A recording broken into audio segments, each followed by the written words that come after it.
History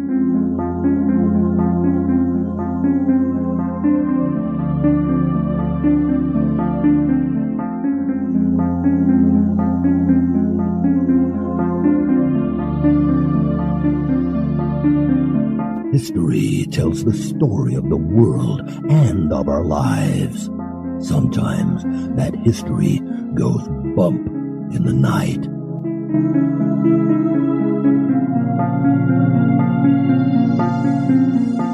Broadcasting from the center of Oddity and the supernatural in Central Florida, it's the History Goes Bump podcast.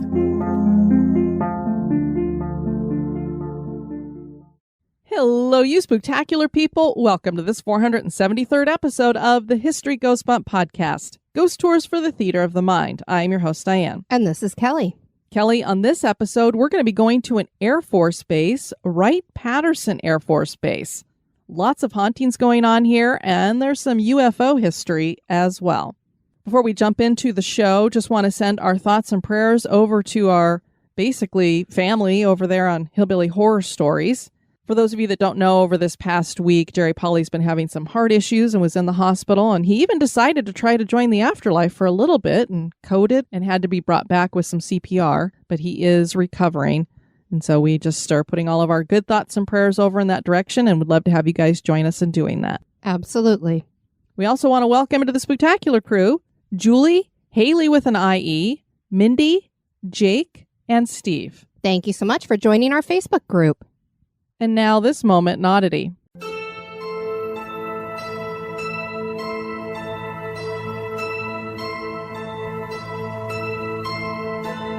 The moment in Oddity was suggested by Jared Rang. In the 1960s, there was a fragrance being sold in India known as Petrichor. The name is derived from the Greek word petros, which means stone, and ichor, which is said to be fluid that flows in the veins of gods. This is described to appeal to people on the most primal level. Although it sounds like it's pheromones, it's quite a bit more interesting than that. This scent is labeled as geosmin. Humans are more sensitive to the scent of geosmin than sharks are to the smell of blood. A shark can smell 1 particle of blood per billion parts of water, whereas humans can smell geosmin at 5 parts per trillion. This distinctive smell is a blend of scents that occur after a time of drought. There is speculation that plants in arid environments produce an oil that inhibits seed germination during times where water is scarce. These airborne oils combine with other compounds to produce the smell. As a pluviophile, or one who loves rain, I was shocked to discover that the smell of rain, or the smell of geosmin, was more easily detected by the human olfactory sensors versus sharks and their ability to smell blood and water. Regardless of the science behind it, humans being able to detect anything at the ratio of 5 parts per trillion certainly is odd.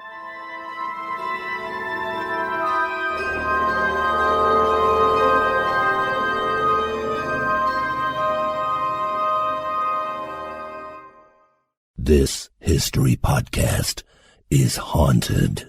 And now this month in history.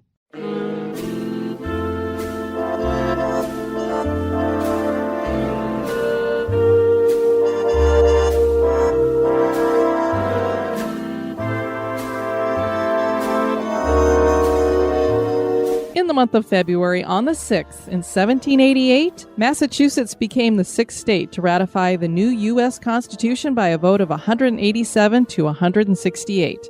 Shortly before this, the Massachusetts Convention met in the Old State House to discuss the matter. At this point, Delaware, Pennsylvania, New Jersey, Georgia, and Connecticut had already ratified the Constitution. Massachusetts had the largest convention of any of the states, and of the 364 delegates, they were nearly evenly divided. Federalists supported the Constitution as written. However, the Anti-Federalists believed that a centralized government, as proposed, would give too much power to the elite and end up dissolving the democratic ideals adopted during the Revolution. What ultimately changed during the debate in Boston came when Governor John Hancock proposed that Massachusetts recommend several amendments to the Constitution, including a Bill of Rights. The proposal appealed to many of the Anti-Federalists, giving them the ability to voice their concerns. After Revolutionary leader Samuel Adams spoke in favor of Hancock's conciliatory proposition, a sufficient number of delegates changed their positions to approve ratification.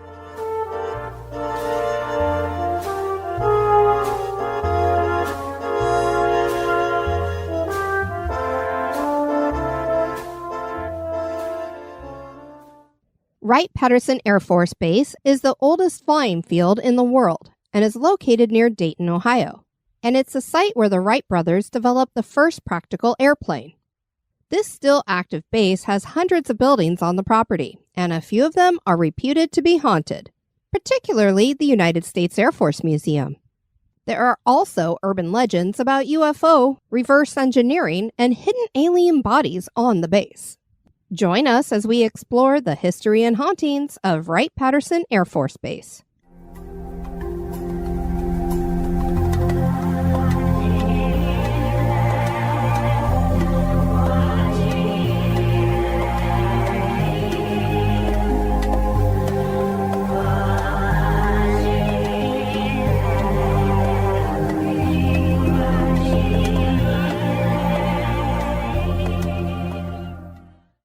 The Wright part of the name in Wright-Patterson is for the Wright brothers. The brothers bought Huffman Prairie Field to use as their official test field. In 1904 and 1905, the Wright brothers used Huffman Prairie to develop the Flyer 2 and Flyer 3, making this the site of the world's first successful heavier-than-air development field. The Flyer 3 was considered the first practical airplane. The Wrights went on to establish a flying school at the field that ran from 1910 to 1916, and they graduated some exemplary individuals, like First Lieutenant Henry Hap Arnold, who became the only 5-star general in the Air Force. I didn't know that they didn't normally have 5-star generals in the Air Force, and commanded the U.S. Army Air Forces in World War II. The Hap nickname was short for Happy. There was also aviation pioneer Calbraith Perry Rogers, who made the first transcontinental airplane flight of the U.S. and was the first owner of a private airplane other than the Wrights. He died during an exhibition at the age of 33. The first rated military pilot was First Lieutenant Thomas D. Milling, and he was trained at the school. There was also Walter Brookings, who was the first exhibition pilot and first pilot to reach a 1-mile altitude. Can you imagine reaching just a 1-mile altitude and now you're like 30,000 feet in the air? Philip Orrin Parmalee was the first practical military flyer and dropped the first test bomb and became the first commercial pilot by delivering a bolt of silk. He too died during an exhibition at the age of 25. The Wright brothers would sell their flying field to the United States government in 1917. This included Huffman Field, Wright Field, and a nearby field called McCook Field. It's not surprising that the government would look to this spot in Ohio because it was the heart of the aviation community with a huge concentration of expertise in flight engineering and experience. In 1918, the U.S. Army Air Service was established by President Woodrow Wilson, and this was backed by Congress. The Army was looking to use aircraft strictly for spotting, carrying messages, and photo reconnaissance. There was no plan to use the air for battle. Can you imagine a time that they were having airplanes in the air and they're like, no, we're not going to have any dogfights or anything like that? Yeah, it is surprising. That obviously changed, and soon machine guns were mounted on canvas biplanes. When you think about these early planes and you're up there in the air over a mile in the sky and you've got canvas over some metal. And some of them even had wood. It's a little terrifying. Yeah. Then bomb drops were incorporated into air-to-ground attacks. Strangely, even though the Wright brothers got flight really going, America fell way behind their European counterparts. After World War I, 347 German planes were brought over to Ohio, and some became part of the National Museum of the United States Air Force, which opened in 1923.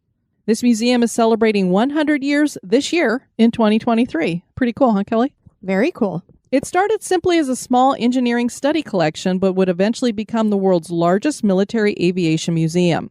Visitors are transported to another era when they enter the museum. There is the Early Years Gallery, which covers those first accomplishments by the Wright brothers and their fellow pioneers, and goes through the military planes up to World War II. Many planes from the 20s and 30s are featured.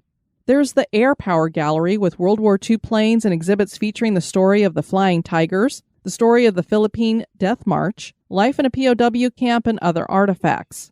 The Modern Fight Gallery features the Korean War and Vietnam War, and the Cold War Gallery covers our most modern advancements in flight, particularly military bombers, fighters, reconnaissance planes, and the world's only permanent public display of a B-2 stealth bomber, which I'm sure many people thought was a UFO the first time they ever saw him in the air. Probably. I know Jared would love to go visit here. Oh, just to see that stealth bomber would be totally up my alley, too. Finally, there's the Space Gallery with Mercury, Gemini, and Apollo spacecraft and a space shuttle exhibit. Now, back to the history of the base. The training school the Wrights started was closed, and President Calvin Coolidge was presented with the deeds to begin construction on a new aviation engineering center in 1924. The Fairfield Aviation General Supply Depot was established at Wright Field, which actually only received that official name in honor of the Wright Brothers in 1927. Yeah, so when they sold the field initially, they didn't even call it Wright Field. The depot and field were merged as one at this time. There was a part of Wright Field that was east of Huffman Dam, and this was redesignated Patterson Field in honor of Lieutenant Frank Stewart Patterson, who was killed during a test flight in the field in 1918. Building kicked into high gear during World War II, and the 30 buildings that made up Wright Field grew to 300 buildings and covered 2,064 acres. These buildings would provide recreation centers, test facilities, aircraft housing, personnel housing, and administration buildings. The population at the base would grow to 50,000. A hilltop area was acquired in 1943 in order to provide troop housing and services. In 1947, the National Security Act was passed, and this created the Department of the Air Force, officially separating the Army and the Air Force from each other.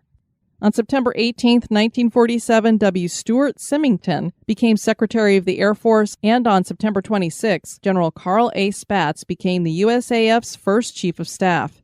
This made Wright Air Force Base the heart of development for the United States Air Force, and with the Cold War getting started, air defense was even more important. Also at this same time, the base was getting involved in secret operations dealing with extraterrestrial activity. E.T. phone home. Yeah, these would have been the guys that would have gone out there with the flashlights looking for him. Project Blue Book got its start here. We'll talk more about this in a moment. In 1948, Wright Air Force Base was officially renamed Wright-Patterson Air Force Base. Operations continue today at the base, and it is the center of Air Force engineering, graduate education, and USAF administration and deployment. Ohio is known for its indigenous mounds, and the area near Wright-Patterson is no different. The Adena culture left behind prehistoric Indian mounds here. The Wright-Patterson Air Force Base mound has been designated as 33GR31 and sits right on the base. It's an archaeological site that is 8 feet tall and 86 feet in diameter. Pieces of limestone nearby have led researchers to believe that the Adena culture covered the mound with limestone. I find that very interesting. I wonder why they did that. The mounds haven't been excavated, but it is believed that when they are, they will reveal the death customs of the culture. That's what I found when I was researching, but as we know from looking at a lot of these different mounds, they weren't necessarily burial mounds. They were ceremonial, and they usually would put temples and things up on the top. So I don't know that that's necessarily the case here. Well, I wonder if they maybe used ground-penetrating radar?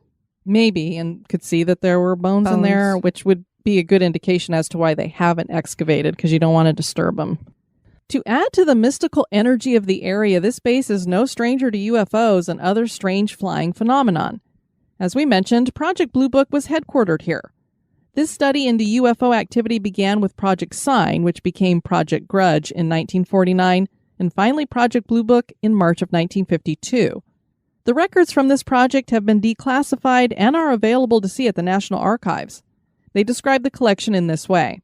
The records include approximately 2 cubic feet of unarranged project or administrative files, 37 cubic feet of case files in which individual sightings are arranged chronologically, and 3 cubic feet of records relating to the Office of Special Investigations, or the OSI, portions of which are arranged chronologically by OSI district and by Overseas Command.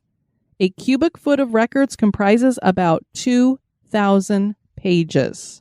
So if you look at, you have 37 cubic feet of case files. Anybody up for some good reading? Yeah, that's a lot of pages of individual sightings. The following is a copy of the U.S. Air Force fact sheet distributed by Wright-Patterson Air Force Base in January of 1985. On December 17, 1969, the Secretary of the Air Force announced the termination of Project Blue Book, the Air Force program for the investigation of UFOs. From 1947 to 1969, a total of 12,618 sightings were reported to Project Blue Book. 12,618. And that's in basically a 20-year period. we're not alone. Of the very true. Of those, 701 remain unidentified. I find it hard to believe that they did identify nearly 12,000 of them. But that's still very interesting that 701 of them, they're like, we don't know what the hell that was. The project was headquartered at Wright-Patterson Air Force Base, whose personnel no longer receive, document, or investigate UFO reports. Just drives me crazy after 1969. How much stuff have we had happen since then? The decision to discontinue UFO investigations was based on an evaluation of a report prepared by the University of Colorado entitled Scientific Study of Unidentified Flying Objects, a review of the University of Colorado's report by the National Academy of Sciences. Past UFO studies and Air Force experience investigating UFO reports during the 40s, 50s, and 60s. And I had no idea that this took place at the University of Colorado. I went to the rival school, Colorado State University. So I'd always look over at CU and be like, meh. As a result of these investigations and studies, and experience gained from investigating UFO reports since 1948, the conclusions of Project Blue Book are 1. No UFO reported, investigated, and evaluated by the Air Force has ever given any indication of threat to our national security. Only because they didn't bring out their death rays and hit anybody. Pew, pew! Hey, I've heard War of the Worlds. Come on. 2. There's been no evidence submitted to or discovered by the Air Force that sightings categorized as unidentified represent technological developments or principles beyond the range of present-day scientific knowledge. Yeah, right. That's why they darted across the sky and did erratic things. Come on. That's what we both said at the same time. Yeah, right. Yeah, right. And 3, there has been no evidence indicating that sightings categorized as unidentified are extraterrestrial vehicles. With the termination of Project Blue Book, the Air Force regulations establishing and controlling the program for investigating and analyzing UFOs were rescinded. Documentation regarding the former Blue Book investigation has been permanently transferred to the Military Reference Branch, National Archives and Records Administration, Washington, D.C. 20408, and is available for public review and analysis. Since Project Blue Book was closed, nothing has happened to indicate that the Air Force ought to resume investigating UFOs. Really? Shocker. After 1969, not a thing has happened to make us look at anything else as UFOs. I mean, this was written in 1985, but okay. Because of the considerable cost to the Air Force in the past and the tight funding of Air Force needs today, there is no likelihood the Air Force will become involved with UFO investigation again.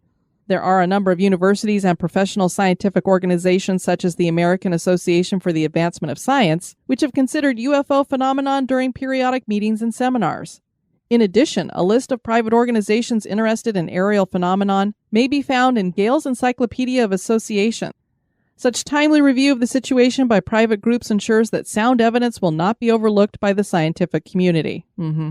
A person calling the base to report a UFO is advised to contact a private or professional organization as mentioned above, or to contact a local law enforcement agency if the caller feels his or her public safety is endangered. And now a little break for a word about one of our sponsors.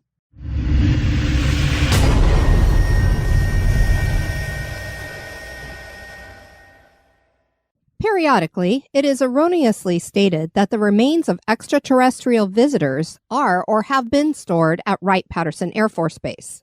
There are not now, nor ever have been, any extraterrestrial visitors or equipment on Wright-Patterson Air Force Base. So that is the end of that document. I love that they end it with that. There are not now or ever have been any of these rumors. Period. However, a retired Air Force engineer who worked at the base for 39 years named Raymond Zimanski says aliens from the infamous crash in Roswell were brought to the Wright-Patterson Air Force Base in Dayton, Ohio for inspection.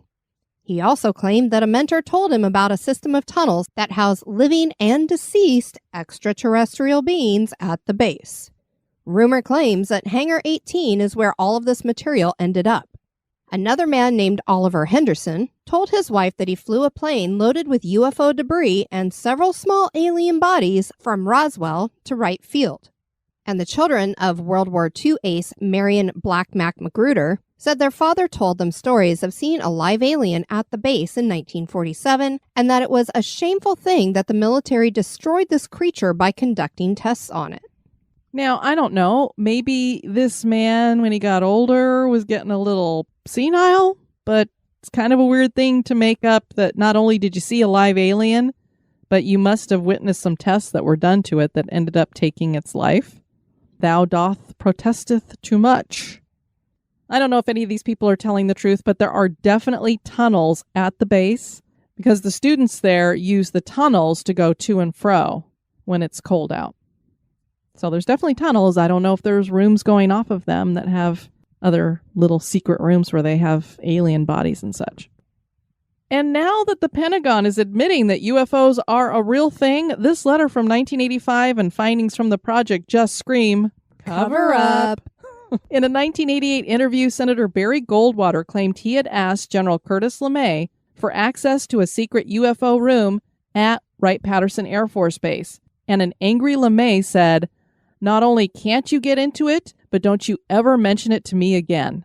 Got some hackles up there. Little bit. Why are you so angry about it if there's nothing going on? So clearly the base has connections to UFOs. But what about other unexplained phenomenon, specifically ghosts? There are apparently several buildings that reputedly have hauntings going on inside them. Disembodied footsteps, weird sounds, flickering lights, and apparitions have been reported in many buildings. Kelly, why don't we start with Building 70? Building 70 is a large World War II era warehouse that currently houses the tax center. There are claims that an old woman haunts the building, and the sounds of crates being dragged is heard.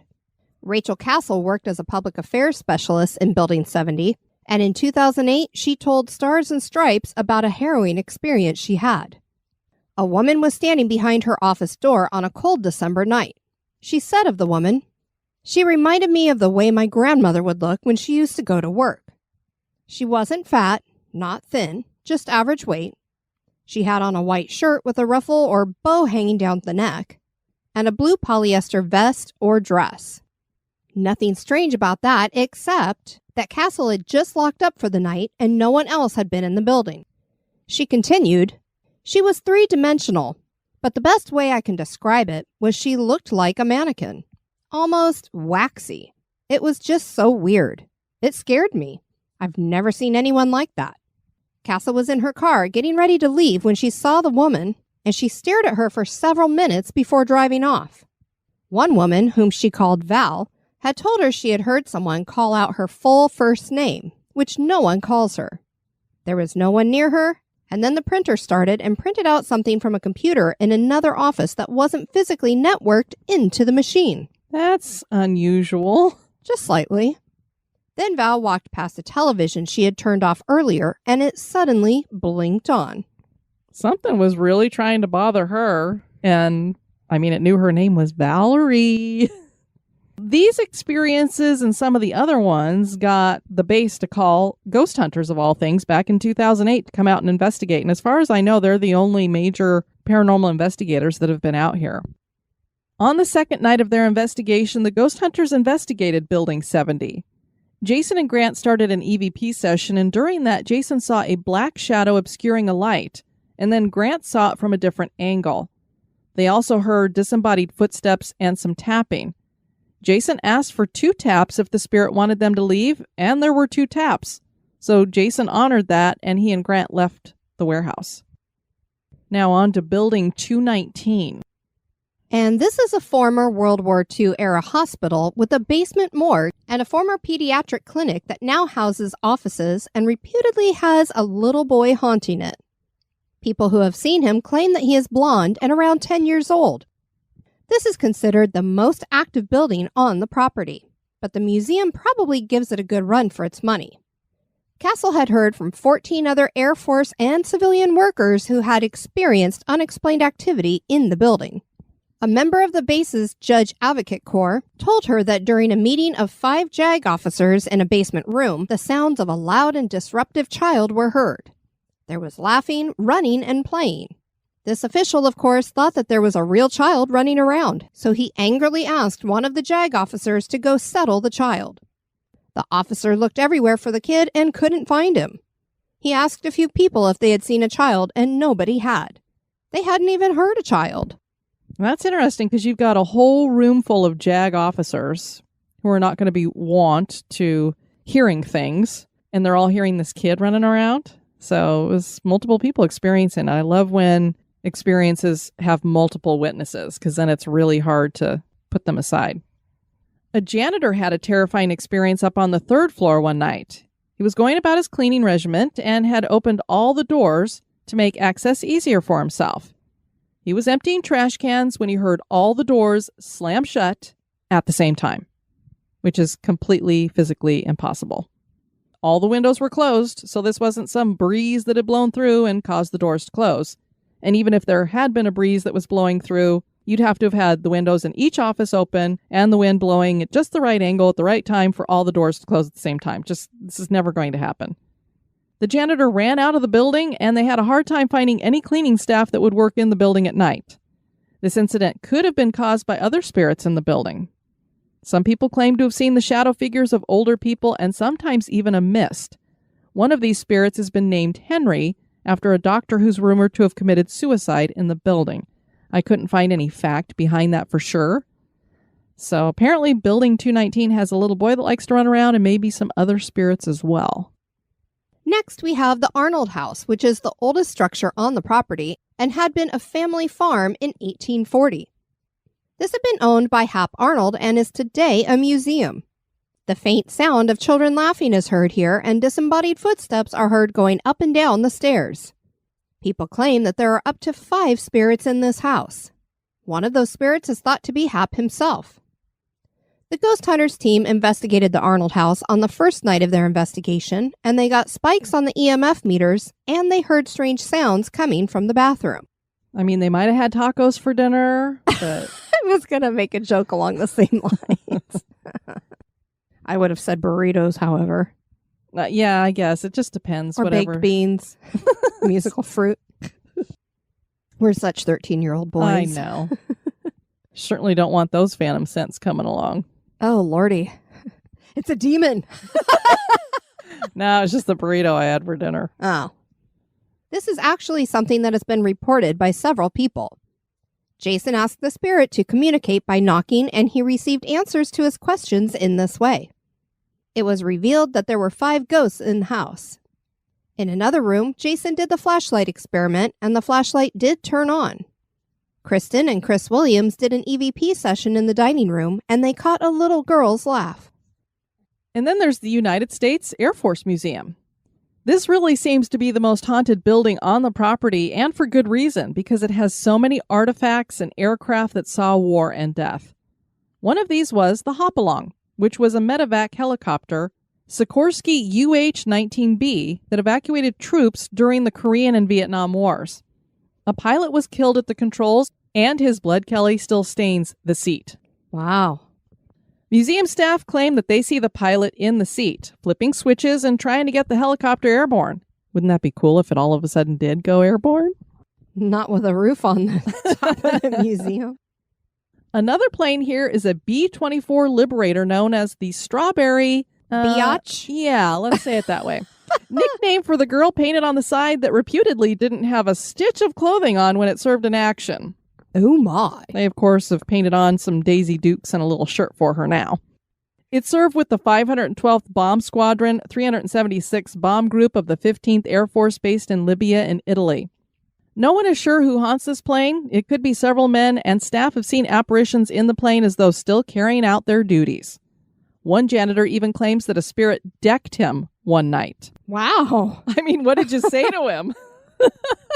Anything that has like a physicality like that always amazes me.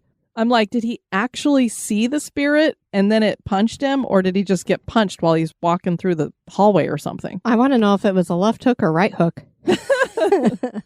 The belly guns rattle on their own, and strange lights are seen moving around the plane. Parts from another B-24 Liberator are on display here, known as Lady Be Good.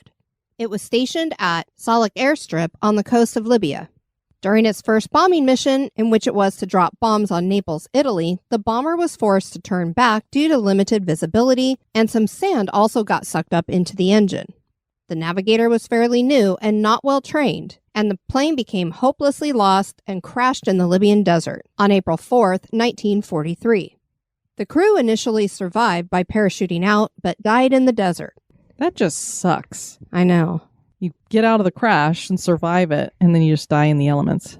The wreckage wasn't found until 1959, and 8 of the 9 crew members' bodies were recovered. Staff Sergeant V.L. Moore was never found. The parts move around inside their display case on their own. The spirits of the 9 crew members are said to wander around the museum at night. There's a B-29 bomber known as Boxcar, nicknamed for its original pilot named Frederick Bach. This is the plane that dropped the atomic bomb on Nagasaki, Japan. Boxcar became the first and only aircraft to effectively end a world war. The spirit of a Japanese boy is said to haunt this plane. I don't know how this attachment happened. Guards claim to have seen his ghost standing by the bomber. Another haunted helicopter here is the Black Maria, which is a Sikorsky CH-3E helicopter transport that was used for classified missions. The helicopter is full of bullet holes, and people claim you can hear the moans and voices of the troops it carried. Wright-Pat, as Air Force members like to call it, has a unique history connected to the origins of not only American aviation, but international aviation. The museum is home to many planes and artifacts that clearly would have emotional energy attached to them. It would seem that the living service members that are on this base share their space with a few spirits. Is Wright-Patterson Air Force Base haunted? That is for you to decide. Sounds like a cool museum. I don't think I've been to an Air Force museum before. That's just completely Air Force? I've been to March Air Force Base Museum. Okay. In California years and years and years ago. But yeah, that's the only one I've been to. Now, I've been to a lot of military museums that have a lot of planes in them and stuff, but nothing that's completely dedicated right to them. We'd love to have you guys check out our website at historygoesbump.com. And if you'd like to send us some feedback, you can do that at historygoesbump@gmail.com or at any of our various social media. We're on everything. Just look up History Goes Bump. We did get a message over on Instagram from Dalton. We did an episode on the old slave house back in 2018, and Kelly, over on YouTube, I think that is our most commented on video. People are just fascinated by this home, and that's what Dalton was talking to us about. I know it's an episode from forever ago. Old slave house from 2018 used to live right by there. He owned an old salt well not too far south of there. The wood is still there, and the grounds are very creepy and eerie at night. I know people that have lived by there their whole life. They won't go down that road at night. It's an old country road. Next time I go down there, I'll send you pictures of the old salt well. So I said, yes, please do. And he said, it's usually flooded this time of year, but if you guys like hiking and things, it's a great area to see. The only bad thing is you can't get to the house anymore.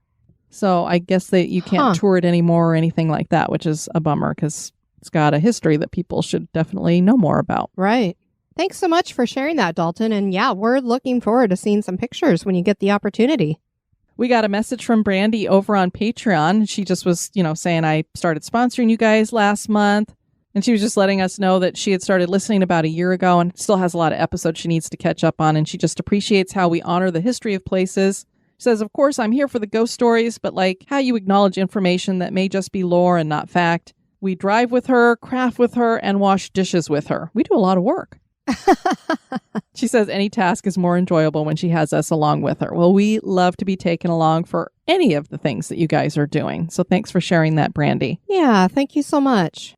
And then Sarah sent us an email after she listened to our most recent episode about Flight 401, and it made her wonder if we'd ever looked into Flight 3, which was the flight that Carol Lombard was on when she died. She said, I'm unaware of any hauntings connected to it, but it certainly is an odd story with lots of connections to the number 3, including the fact that Carol was 33 years and 3 months old when she died. There's a book called Fireball, Carol Lombard and the Mystery of Flight 3 by Robert Mattson. And she says it tells a great job of telling the story. So, of course, Kelly, I had to look up something. So I went over to Time Magazine and looked up an article that they had done. And so basically what had happened here is on January 16th, 1942, Carol Lombard dies in this plane crash. She had just completed a major fundraising effort, raising over $2 million on her war bond tour. Oh, wow. And for people who don't know, those were created by the U.S. Treasury Department that let Americans invest in the war effort, especially if you couldn't contribute in some other way. It made you feel like you were really supporting the troops. And these could be used to support the war in the short term, and then they could be cashed in for their full value a decade later. So it was kind of an investment that you were making for yourself, too. She had traveled to her home state of Indiana with her mother, Elizabeth Peters, and the press agent Otto Winkler, who worked with her husband. For people who don't know, that was Clark Gable. And there had been this 3-day event to encourage citizens to buy those bonds.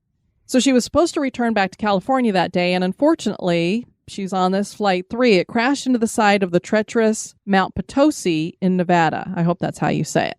She should not have been on this plane in the first place. She'd been advised to take a train home because the weather was not good. There were also these wartime fears, but she insisted on flying instead. She told Life's photographer, Myron Davis, that though she'd been strongly urged to return to Hollywood by rail, she'd found herself unable to face 3 days on the quote-unquote choo-choo train. Oh, my word. Should have taken the train. So sad. The crash was surrounded by mystery at the time. Why did an experienced pilot crash into the mountain, observers wondered? Was it just an accident? Or given that the U.S. had been attacked at Pearl Harbor just a month earlier, was it something even darker? Had Lombard, the war effort activist, been sabotaged by German spies? Oh.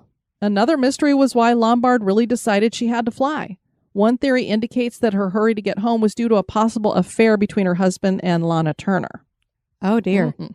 According to author Robert Mattson, at the end of January 15, 1942, she decided she had done her duty and now it was time to take care of Carol Lombard by getting home to her carousing husband by the fastest means possible. That meant air travel, something expressly forbidden because of the fear of accidents in wintry weather or sabotage by Hitler's spies, to which her response was predictably, "Kiss my..." Well then. So, I don't know. Very interesting. Yeah, how does a pilot just fly into a mountain? I don't know if there was wintry weather, foggy weather, and he didn't see it. Right, perhaps. This, of course, is back in the 40s, so, I don't know what kind of navigation instruments they had in their planes to help with that kind of thing, but just a really sad way for her to go. We want to thank you guys for tuning into this episode. I've been your host, Diane. And this has been Kelly. You take care now. Bye-bye. Bye-bye. This episode is brought to you by our executive producers. Dispatches from the Grave Digger. We want to thank Carrie Morrison for increasing your support. We're going to be having more move you into a garden crypt. And in 3 months, you'll have your HGB mug on its way. Thank you so much for supporting History Goes Bump. We really could not produce this show without you guys. Have a spooky experience that occurred at an historic location? Want to give us feedback or have a suggestion for the show? Share it with us at historygoesbump@gmail.com.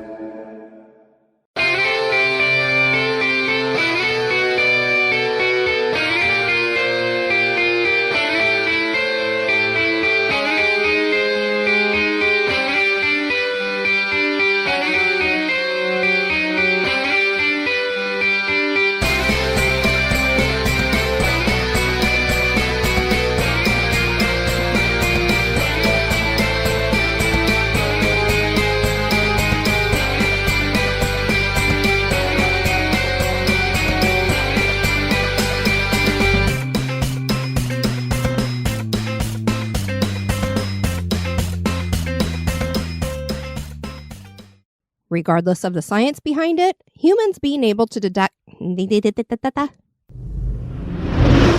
the month of February, on the 6th, in 1788, Massachusetts became the 6th state to ratify the new It's a new you in the new year. Oh, my word. Wright-Patterson Air Force Base is based... It's based in... I'm gonna baste it. Get out my turkey baster. Great. Are we going to be eating planes? Crunchy little munchies, yeah. I might get some metal in my teeth. Kelly, you're not supposed to eat heavy metals. As a matter of fact, I'm getting ready to detox my heavy metals. Well, go big or go home. Start it off right. There are all... Golly. Marbles in my mouth. And 3, there has been no evidence indicating that sightings categorized as unidentified are extraterrestrial. They were very extra. They're so extra. Are extracurricular vehicles? I don't even know, man. told his wife that he flew a plane loaded with UFO debris and several small alien bodies from Roswell. Roswell? Well. I do declare.